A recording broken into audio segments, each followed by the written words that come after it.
Jeez. Till the End podcast, recording live from Cancun, Mexico. Let's do this. We got a La Cerveza here. We got a Corona Extra.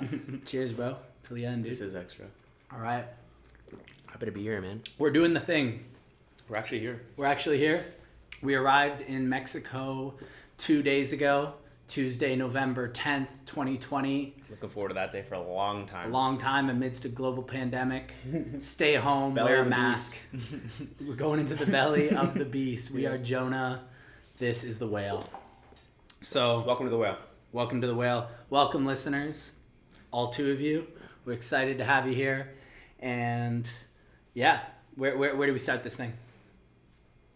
You know, lots to discuss.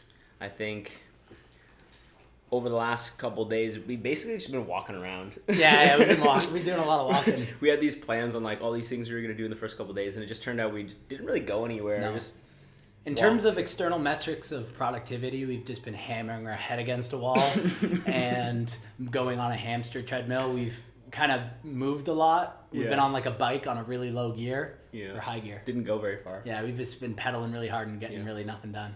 Yeah, So I think, with that being said, some of the memorable moments so far for me on those long walks and those discussions we've had have been things that you could perceive from the outside as not going our way already. yeah, And like it's so inevitable that things are not going to go based off our expectations and happen exactly how we want them to or how we think they should have happened. Like as an example, you think it was a stupid idea that I was wearing my AirPods on the plane instead of my Bose. But anyway, I right before we got off the flight in Cancun, I had one of my AirPods pop out and it went underneath the seat, and my seat neighbor was like, "Okay, no worries, we'll help you find it."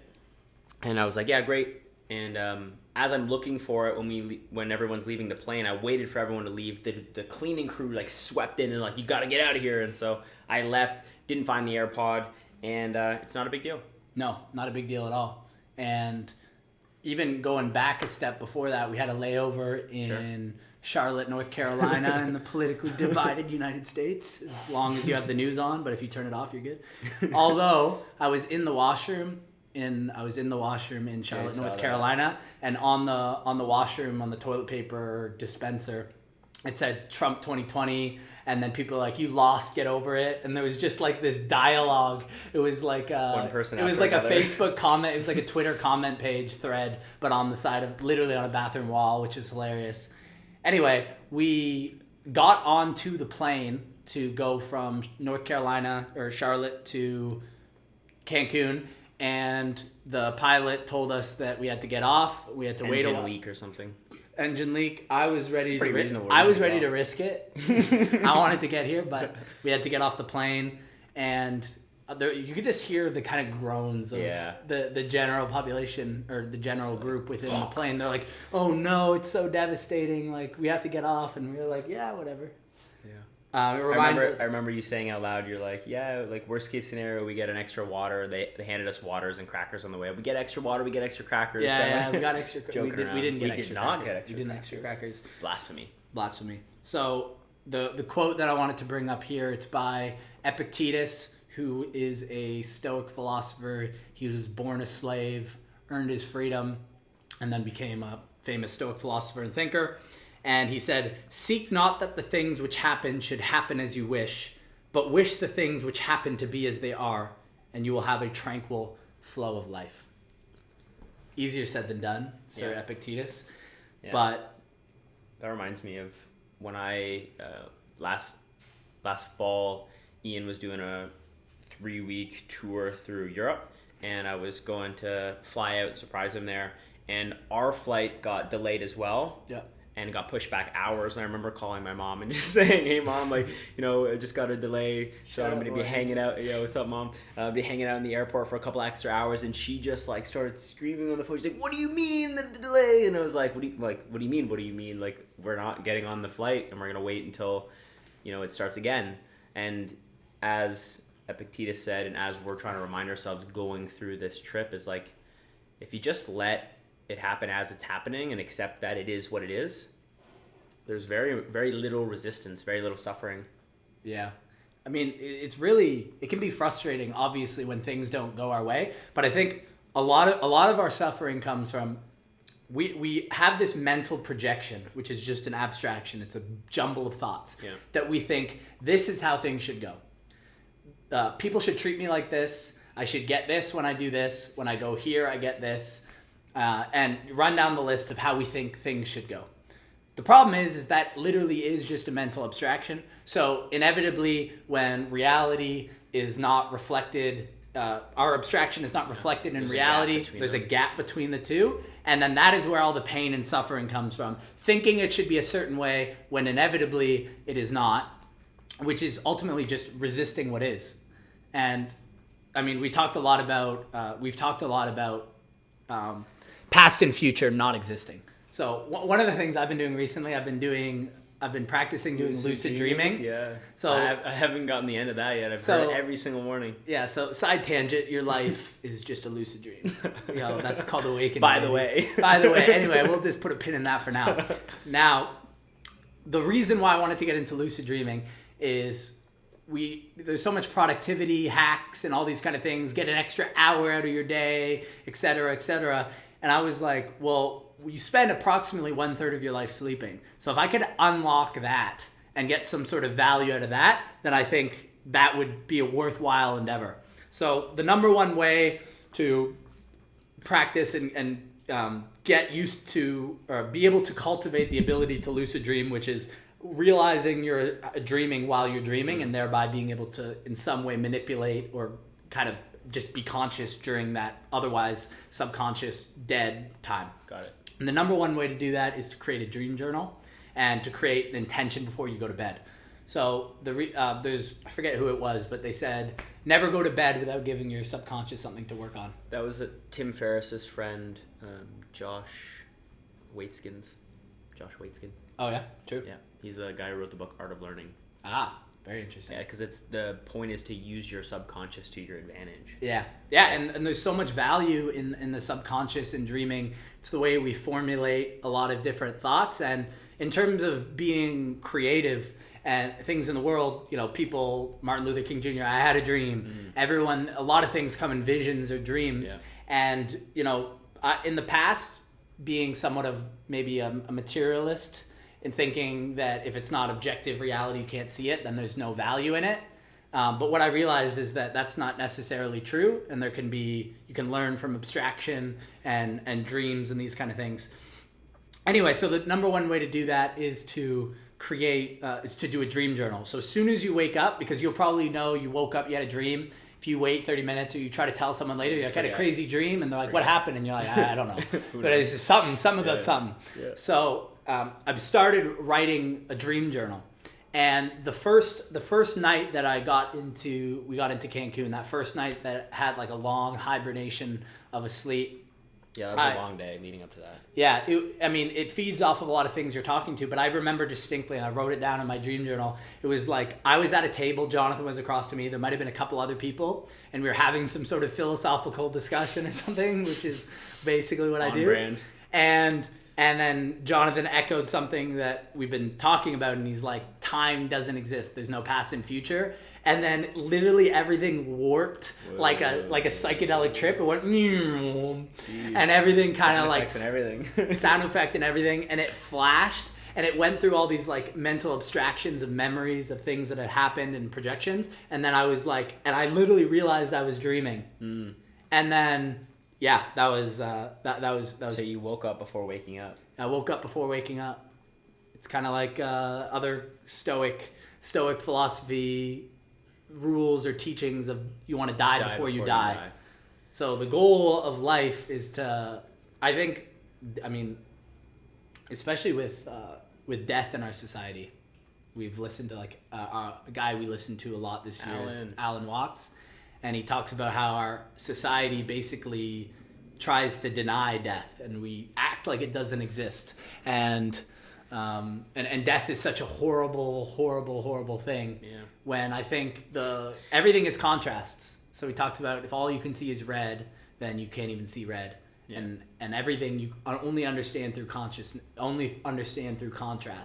Yeah, that reminds me yesterday when we were walking down that, like, I didn't realize that we were basically walking down a highway. That's true, so long. Yeah. There was a sign that said, in Mexico, every meal is a celebration. Yeah. And then you commented, which means that no meal is a celebration. If every meal is a celebration, no meal is a celebration. It was listening to a podcast with Tim Ferriss, and he was talking about how if everything is a priority, then nothing is a priority. Fair enough. And you need to have a contrast.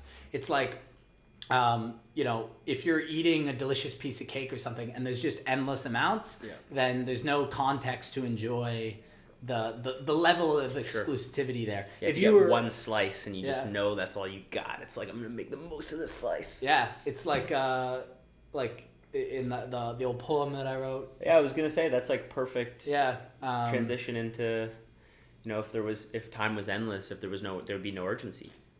It was, if life was to go on forever, there would be no urgency. It's this urgency that we share. It's this urgency that creates meaning. It's this urgency that says, I know all of this is going to end, but I want to share part of this finite time that I have left with you. Cheers, man. Bro. Till the end, buddy.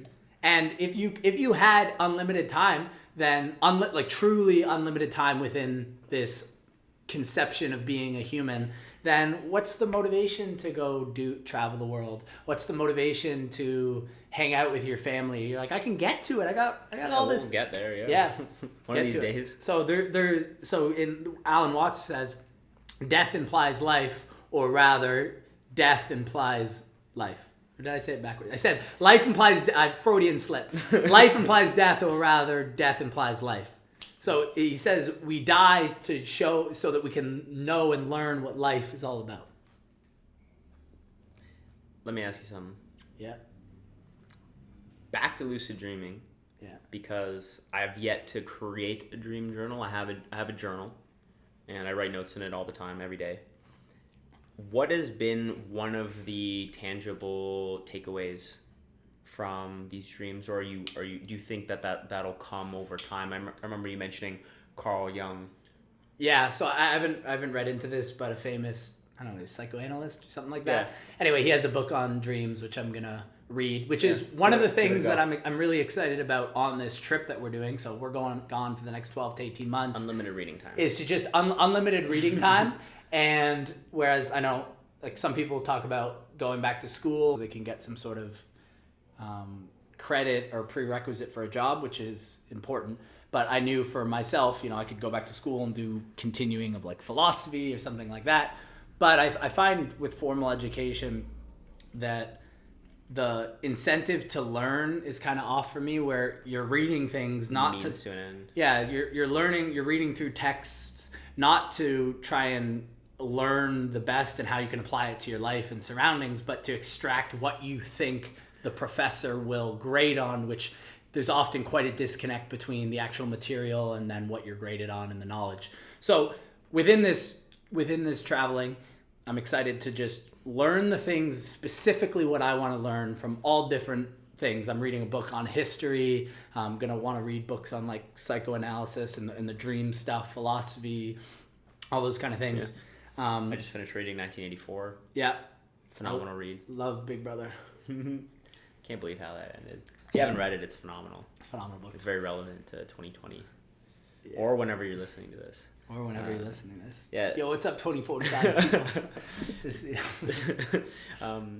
Talking about dreams. Yeah, talking about dreams. So I was wondering, is there anything you've taken away from it specifically at this point already that because I know you're excited about it. Yeah. Right? Every morning you wake up, you're like, bro, I was dreaming, bro. And I'm like, okay, you're dreaming, and I think not that you need to get it. Yeah, it's from like it immediately anyway. Yeah, it's like not. I think the main primary reason I wanted to do it more than anything is, as I said, like unlock a third of my life. Like, why would you want to live? You could be kind of get only 66% out of your life, whatever. I want to, and when you feel and I think there's time. Don't get me wrong. Once in a while, you go to bed and you literally feel like you wake up, you don't dream at all, and you feel really rested. But oftentimes when that happens, you're like, shit, I'm kind of still tired. But I've found there's been a couple times where I've kept the dream journal and I didn't even get that much sleep, but I felt rested because it felt like I had been asleep for so long. And I think there's some sort of value there. But the main thing was just an enjoyment and entertainment. And then I think I'm at like obviously a low level competency right now. Sure. So it's not like I'm, good at it per se yet, but anything worth being good at is worth being bad at first. And I think it will get to a point where I am able to be more fully conscious within the lucid dreams, and even at that point manipulate it, or just surrender to opening up my subconscious, because most of our brain, most of our thinking, our decision making is subconscious, and there's a lot there, like blind spots that you can't see, or we don't have specific words for it, that the brain, the subconscious, consciousness, dreams, whatever you want to call it, can convey some certain symbolic truth through a metaphor or something like that, and then that can lend itself to creativity and writing and stories. So I don't have anything that in terms of any specific takeaway outside of maybe the there's no time thing. Sure. But I think over time it's just going to be a sharpening of the axe, and then I think it's just going to get to a point where it just wouldn't make any sense not to continue doing it. Yeah, I have two other questions, if you don't mind, sure, about lucid dreaming specifically. The first one was about, you mentioned you had a comment about how when I just wake up and immediately open my dream journal and start writing, there's no, it's not preemptive at all. It's not like I'm going to coerce myself into writing. It's just like, I'm going to just let it flow, whatever comes. And you said that induced a lot of presence. Yeah, and it's like a cheat code where people talk about creativity being a channel for some sort of other consciousness, and you're just a vessel or vehicle. And anyone could kind of sit down and write a story, regardless of how good or bad it is, and you're going to have to actively think and kind of put things together. But when it's a dream and you wake up and you remember, it's literally like remembering a story that happened to you, except most of our memories are like, I was at a party, I was walking down the street, like so very kind of vague, but like relatively mundane type things, whereas dreams can be so fantastical and be so interesting and so creative, and we all kind of have that capacity, where when I'm getting up and I'm writing that dream journal, I'm not like, let me think of something cool and write it down. I'm literally just trying to write it down, everything I remember. I'm remembering, as opposed to the conscious creation, whereas the creation might have happened prior, but now I'm just scribing what was already created, as opposed to starting from a point zero. And then with dreaming, you said, and part of the reason why writing it down is helpful for the lucid dreaming process is it's just hitting your reticular activation system. So Jonathan and I met doing network marketing, a network marketing company, which is a business, and within that time, great times. And within that time, I realized that maybe cars are cool. I never really liked cars. And I was like, wouldn't it be nice to have a BMW or Mercedes? Yeah, a lot of those guys drove nice cars. Yeah. And then as soon as I did that, as soon as I was like, I would like to have one of those cars, I literally started seeing those cars everywhere. Everywhere. I'd never, and it wasn't because they weren't there before. It was just they weren't paying attention. They didn't deem as relevant.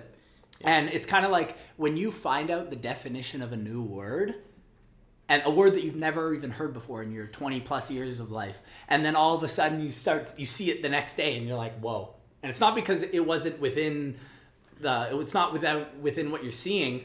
It's just you weren't recognizing it. Yeah. So for dreams, it's once you start writing it down and you're basically telling yourself what happens in the dream is relevant to remember, it's telling yourself to remember it. And then through that process, you can maybe start consciously being aware while it's happening. And then the reason why I brought that up is you said, even from me talking about lucid dreamings, you've already kind of remembered a couple more dreams. I've definitely had some dreams for sure. I've actually even woken up in the middle of the night and had like poems and just, not necessarily poems, but prose and different rhetoric that I was talking to myself about, presence and, there being no time and, things of that nature. And just you waking up in my dream. I said no time. Just waking up in the middle of the night to write things like that down. And poems have come to me, and I've written out poems in the middle of the night before, because I know if I'm like, okay, that's a great idea, but I'll write it down later when I wake up, because I just interrupted myself sleeping. I want to get back to sleep. I'll never remember how it was outlined. So I couldn't agree more. The last idea that I wanted to ask is if anyone's listening and they're curious about trying this on, the one thing you said was setting an intention. Can you describe that more? Yeah. So what I do is I just have the notes phone on the notes app on my phone. Notes phone. My notes phone. And then I literally just write the date of the morning in which I'm going to wake up. And then I just write intent. And usually I just write like one word. I've wrote like love or presence. Like yesterday, I wrote tranquility, just whatever you want. If there's a certain problem, like a breakthrough, or like if you want to find some sort of meaning or solve some sort of problem that you're going through, anything, you can just write that down. And then first thing I do when I wake up is right under the intent, I have the dream and I just write. And the reason why I've been getting excited is at the beginning I was there's some days where I wrote almost nothing and there's like maybe a sentence or like nothing. And then the last couple days, like the last week or so, I've been writing like paragraphs. Yeah. And anyone that's tried to like sit down and write, sometimes writing paragraphs, there's like writer's block. You don't know what to write. What the fuck am I doing? Yeah. Whereas, as we talked about before, I'm not creating anything at that point. I'm remembering what I experienced. Yeah, it's like taking minutes in a meeting. Like just writing out the notes of what people have already said because you already had the dream. People are talking in the minutes and you're like, what do I write? What do I write?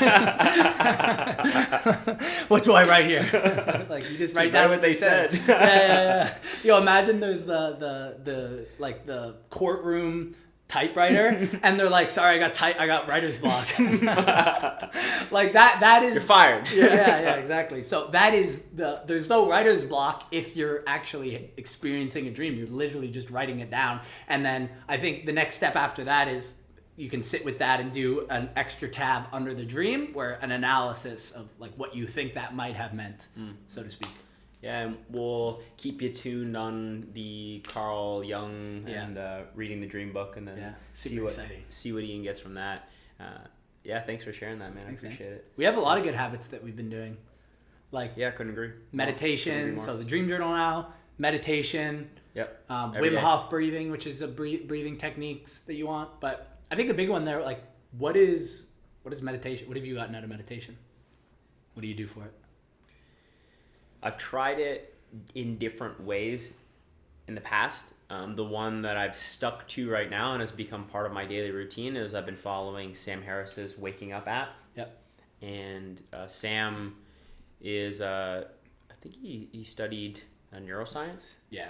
Yeah, he's a PhD in neuroscience, and he's talked a lot about psychedelic exploration. He's talked a lot about living and doing silent meditation retreats for like literally months at a time out east. And so he's practiced meditation for decades. And so as he's going through the app in the introduction, he talks about this is the guidance that I wish that I had when I was starting out in meditation. And a lot of the conversations he has is about just observing. And there's a lot of ways to observe. Yep. Sometimes we're observing thoughts. Sometimes I'm observing my breath. Sometimes I'm observing temperature. Sometimes I'm observing noise. But the key point is that everything arrives in consciousness. Mm-hmm. And you don't force anything to happen. And so when you separate yourself from your thoughts, and you don't identify with your thoughts anymore, like I'm not the thought, I'm observing the thought happening inside of this space. You're the awareness or consciousness of the thought, not the thought itself. Exactly. Yeah. And the same with the noise. Any noise that pops into your space inside of consciousness, the breath is already happening, whether you try to breathe or not, and just noticing how the breath is happening in this space. It has just been a process of me observing how I'm not any of those things. I'm not the sensations, I'm not the feelings, I'm not the thoughts. Instead, I'm the observer of those thoughts and sensations. And I think the point is creating a space that Eckhart Tolle talks about, which is no mind. Yeah. That's not, it's not easy. I mean, no. Try to, it's like if you're reading, sometimes you'll read, you get to the bottom of a page and you didn't read it at all. And then you're like, I'm going to go back to the top and now I'm going to concentrate on reading. Sure. And now you're not reading, you're trying to concentrate, which is not reading. So there's an element of surrender that you need to do where you become one with the activity as opposed to trying to do the activity, because then there's this reverb. Then you're being aware of trying to do something as opposed to doing something. Yeah. And Alan Watts would equate that to, if you're trying to have a nail and you're going to hammer that nail, and right before you do it, you're like thinking, okay, I gotta hit this nail, I gotta hit it, and then you miss because you're not hitting the nail, you're thinking about hitting the nail. So that's where, you just need to become one with the activity, whatever it is. Yeah, and ultimately the point is to detach from the thoughts. You're not the thoughts, and then that induces presence. Yeah. And presence is here and now. And that's all there is. Yeah. And that transitions, I think, nicely into one of the things that I want to talk about today, which is meeting yourself where you're at before you take yourself where you want to go. Mm-hmm.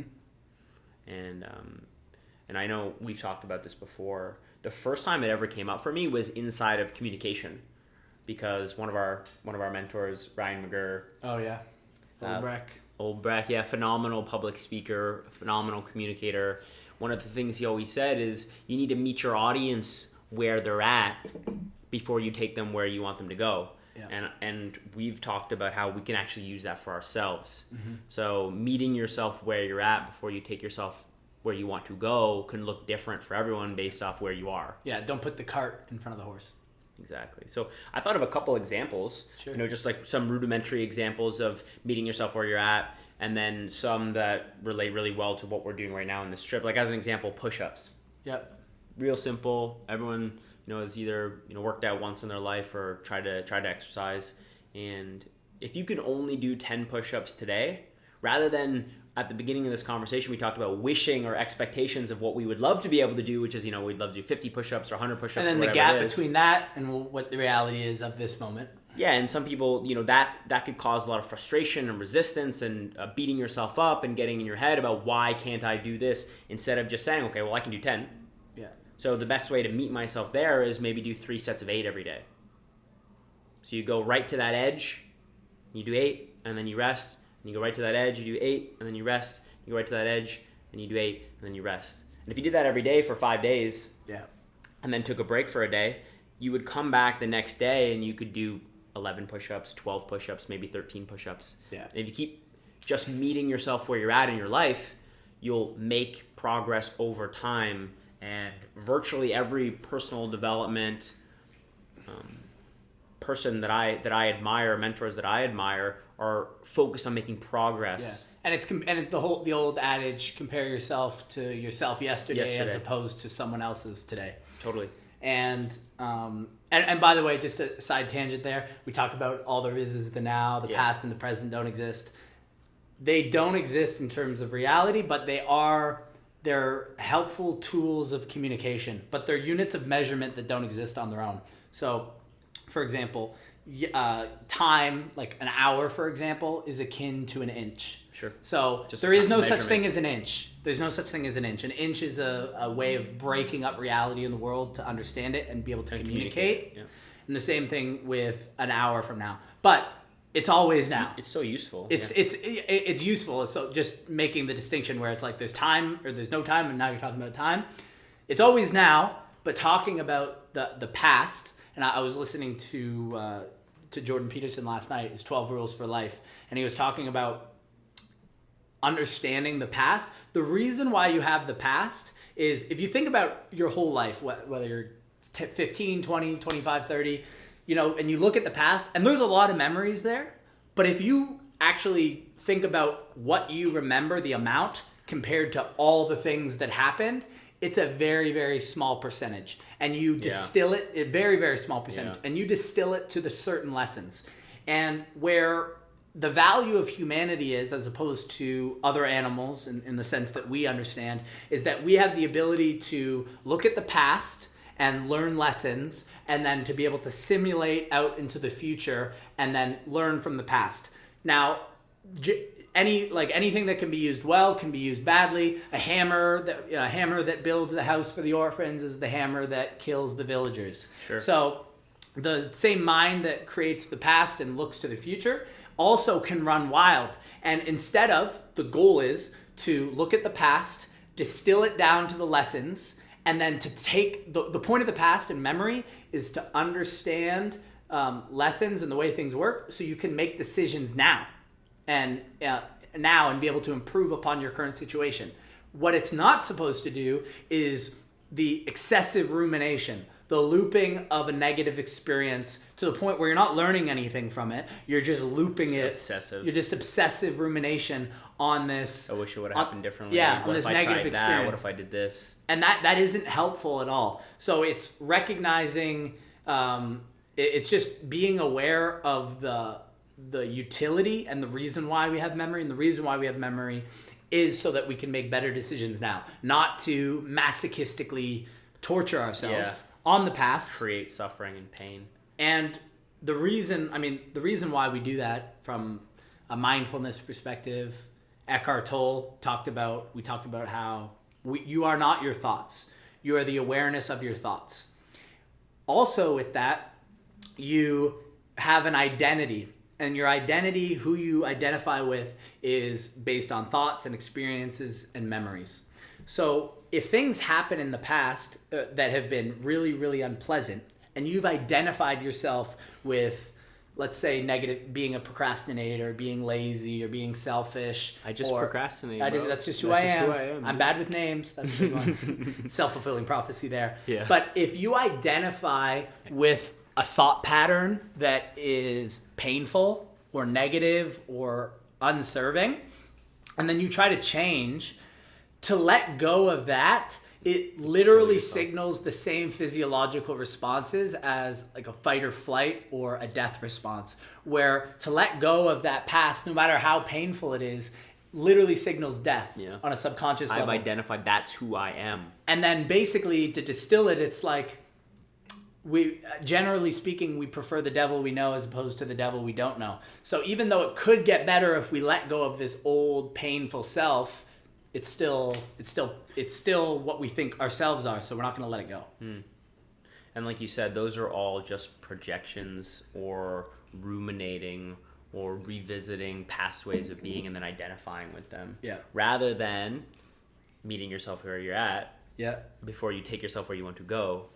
And so, we talked about push-ups. Yep. One of the other ones that I thought was really useful, and I've done this before, and I've seen some friends do this before, is to give yourself an opportunity that may be at your edge or just around the edge of your comfort zone, and let your future self worry about that. So as an example, we had our friend Abdu on the podcast a couple of shows ago, and before he was ready to deliver his first stand-up set, he booked his first stand-up set. Yeah.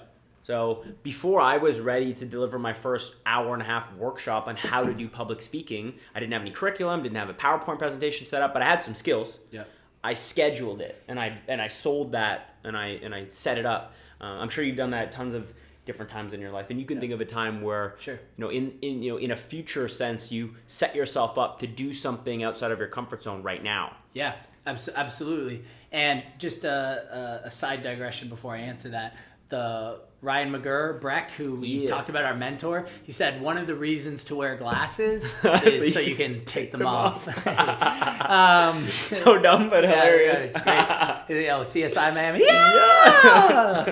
So one of the ones I can equate to that is one of the meeting yourself where you're at is not only recognizing that like you haven't done a certain thing before and you want to get there, but part of meeting yourself where you're at is recognizing a setback where you used to be able to do something that you currently can't do. Yeah, I can relate to that. Yeah, and you get attached to you're attached to I can do 50 push-ups. But then you hurt your shoulder and you can't do that anymore, and you try to do 50 push-ups and you're just going to hurt yourself. Right, because it's not compare myself to somebody else, it's compare to myself to someone I was yesterday. Now that I'm doing that, I can't do that thing anymore. So it's like and I've then digressed.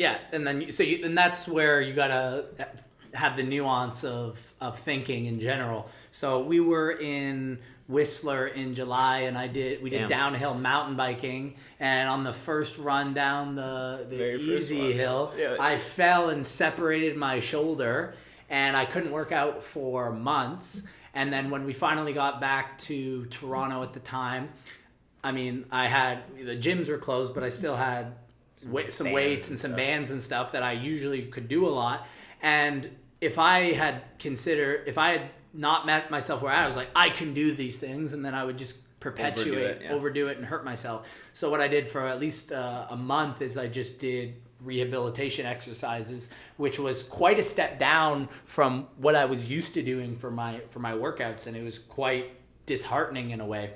Yeah, demoralizing for sure. But then it's meeting myself where I'm at, and then that's where the quote, the Epictetus quote from before, it's like, instead of wishing things for be as I'd like them to be, wish them to be as they are. They are. And the problem sometimes with that, we resist being present, because you might be able to relate to this, where something worked out, you were really, really anxious and you created all this tension around this situation, but then it resolved and you got the promotion and you met this person, friends, all those kind of things. And then you've kind of reinforced to yourself and told yourself, if I wasn't anxious about it, then I wouldn't have been able to solve it. So when a new problem comes along and there's the anxiety, there's a little part of you that says, no, you got to be anxious about this or you're not going to do anything. It served you in the past. It served you in you had. Yeah, where it's just recognizing that's not necessarily true, because then you're stuck in this past and this future, which, as we've talked about, don't exist. And the only place you can do anything about anything is now. And Eckhart Tolle, he said, some sort of guru type said, the secret of happiness is to be okay with whatever happens. Be one with life. So, because then if you're one with life, you're hitting the nail with the hammer instead of thinking about hitting the nail with the hammer, then you're in the only place that you can actually improve upon the situation. You're actually in reality, as opposed to in this mental projection that isn't where anything can actually get completed. Yeah, thanks for sharing that example, because I saw you. I actually didn't see you fall, but this course on this downhill mountain biking was called Easy Does It. Bullshit. It was the smallest one, Bullshit. The easiest one, and literally 15 minutes as we go down, Mohsen fell right in front of me on this first run. And he fell, and I was like, holy shit, this is dangerous. And so we stopped, and we're like, okay, I'll let him recover while we wait for Ian to come down, who was behind us. And it must have been another 20 minutes before you came down. And as you rounded the corner, you're holding your bike, you're walking beside it, and you're like slumped over, all pissed off. I was rattled. Yeah, you look so pissed. And yeah, you fucking flew over your handles, landed on your shoulder, separated the shoulder. And it was good to see, because obviously I was sad for you that you hurt yourself, and that might impact the rest of your trip. Yeah. But it was really empowering and reinforcing to me to see you reassure yourself that it was going to be okay. Yeah. And then you say, I said, I have some exercises I could help you with, and you're like, actually, I'm just going to give it a couple days to rest until it feels good. And then you started doing those exercises as soon as you felt ready to do them. Yeah. And here you are now. I good. see you doing downward dog this morning and all your different mobility exercises. So way to meet yourself where you're at. Thanks, bro. The last one, and I think the where I wanted to get to eventually with this idea, is that how the hell did we end up sitting here in Cancun was just over and over and over again meeting ourselves where we're at. And I think it's relevant, because if you're listening to this podcast, you may think to yourself, wow, it's so out of my comfort zone. I could never imagine just picking up, leaving, moving to another country, and then no problem. And then with no other plans other than to hang out and enjoy myself, that seems way out of my comfort zone. And just so you're aware of where I'm coming from, I don't think I would have been able to do that if it was the first trip I ever took. And this is not the first trip that I've ever took. It was constantly meeting myself at my edge. Right? And then just going to that edge so that I could grow. Last year, actually, just a couple things. I'll even take a step back from that. In 2017, I did my first international trip without my parents. And it was my friend Ryan DeWinter and my friend Matt Sequeira, and we went to Costa Rica. And we did that for 2 weeks. That was my first trip. And I had two friends, and I felt comfortable. It was the three of us, and we were resourceful. And I was like, okay, we can do this. Did that trip. Then the following year, Ian was actually part of that trip with Ryan again, and we went to Belize and Guatemala. Yeah, and prior to that, I had booked it for the first time, booking my own flight. That same year, 2018, I booked to the UK. So I went to Scotland and I went to London. And I remember that was like a big mental barrier, man, to just actually book it and be fully responsible for me getting there, being on time, doing all those kind of things. And I did that trip. I met some family I went to Edinburgh, visited a friend, and then I visited some family. And then I went to London for 4 nights by myself. And I didn't have my flight to London booked until I was in Scotland with my family, and I was there the first night, and they're like, you said you wanted to go to London, you should probably book that. I'm like, I guess I should. It's only in a couple days. Yeah. So they helped me book that to London. Then, I'm not much of a planner. So as I'm taking a train on my way to the London airport, I put an Instagram story. Said, I'm going to London. Anyone know of a good hostel? My friend Ryan Napoleone, he messaged me Generator Hostel, went to London for 4 nights. That was great. From what I remember, it was a good time. Yeah, it was a great time. Those stories, good stories. Yeah, it was a great time. So I went to that, and then I went to Glasgow for a night by myself. So that was my first type of solo travel, being responsible to go to hostels for myself, do all those kind of things. And then, as Jonathan's alluding to, we went to Belize and Guatemala in October, November of 2018. Which was super fun. Super fun experience. We went to the Mayan ruins in Guatemala. We did this crazy cave tour. That was so sick. Crazy cave tour. Pure darkness. Yeah, it was in that cave. It was nuts. And then we went on this like 2,500 person island for this Halloween party, which was the biggest party in Belize. People would boat in. 60% of the population of Belize was there. I don't know if it was that 60%. Something like that, dude. I don't think there was 200,000. Like Belize is like 300,000. I don't think there was. No, sorry, of San Pedro. Yeah. I don't think it was 200. It was a 200,000 person party. It's Tomorrowland, basically. Yeah. And then the following year, we went to just we went to Electric Forest, but we had previously gone to a smaller festival. We'd gone to Ever After a couple times. And then we went to Electric Forest, which was a 4-night official festival. You get there early. It's a 5-night festival in a forest in Michigan. Shout out Harrison Singer. Shout out Mosin, Chima. Yeah, and we had to do a lot of planning for that trip. We had to buy tents and mattresses, Excel and it was stressful, and spreadsheets and all this kind of stuff. It was stressful. Yeah. And anyway, we did that trip, and it was unbelievable. Yeah. And then that was Then you did Europe again. Stepping stone. Went to Europe again, but we went to a bunch of other festivals. Sure. I went to Europe again for 3.5 weeks. I flew to Berlin, visited my buddy there, went to Hamburg for a night, then went to Amsterdam. I thought I was going to be by myself. This guy surprised me. Jeez. Went to the biggest indoor music festival in the world. It was it just happened to be Amsterdam Dance Week. Yeah. Just like EDM mecca of Earth. There was like thousands of DJs there. Armin van Buuren, Tiesto. And then, so I went on to Belgium and Paris by myself, and then I went to Prague and back to Berlin. That was and then I went to Frankfurt for a night and did that big travel experience. And then what did we do anything else in between that? Yeah, we did BC road trip. Yes, so exactly. We went cross country. Yeah, we went cross country. So because of COVID, we in July this year, where I separated my shoulder, but we went all across Canada. So we drove. Didn't realize it was 18 hours. 18 hours just to get out west from Ontario. 18 hours. Went through Manitoba. Stayed in Regina. Marilyn Monroe. Shout out. We hung out with Marilyn Monroe. Our Airbnb host. Airbnb host who was obsessed, super fan of Marilyn Monroe, and had Marilyn Monroe attire everywhere and dressed up as Marilyn Monroe. Yeah.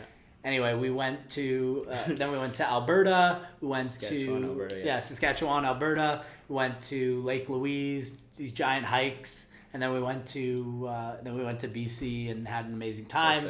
And then so we drove all the way west and then all the way back.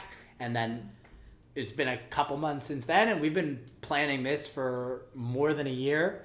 And now we're in Mexico. It's our 3rd day here, Cancun. First podcast in Mexico. First podcast in Mexico. Yo, what up, Mexico?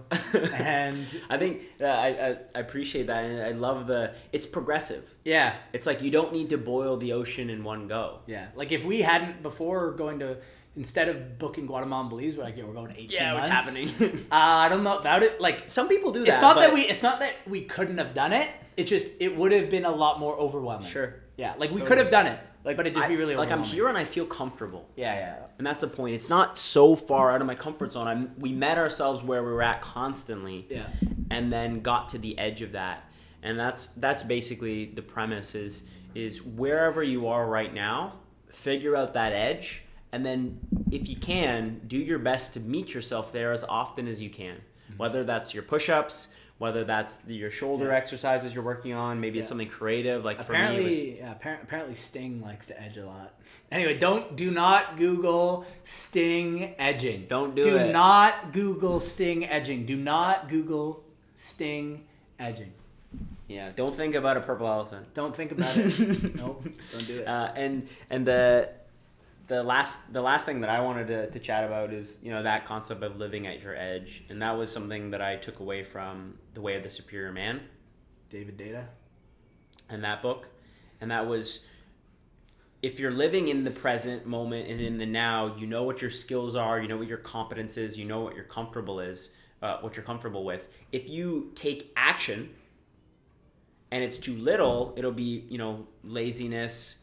It'll be you sitting on the couch. Yeah. It won't be what you're capable of. And if you only do what you're capable of, you'll never make any progress. Yeah. And if you go too far, that's when you do something like you go into the gym, you lift too much weight, you hurt your back, you're out for 3 months, you're out for 6 months. Meeting yourself where you're at your edge is like that hypertrophy, where you break down the muscle just enough so that when you rest, it gets stronger and recovers. And when you go back into the gym, now you're able to do more than you were before. I like it. I like it a lot. Yeah, we did it. Yeah. And we here. Yeah, we here. Only place there is. Only place there right is. Here and right now. What else were we going to say? That's all I had, man. That's all you had? Yeah, I think I might have had one other thing, but I lost it, dude. You lost it? I lost and it's found? Gone, dude. Shout out to our sponsors. Nobody. Actually, that said, I want to I should just message them. Yeah, sure. Yeah. I want to get a GoPro.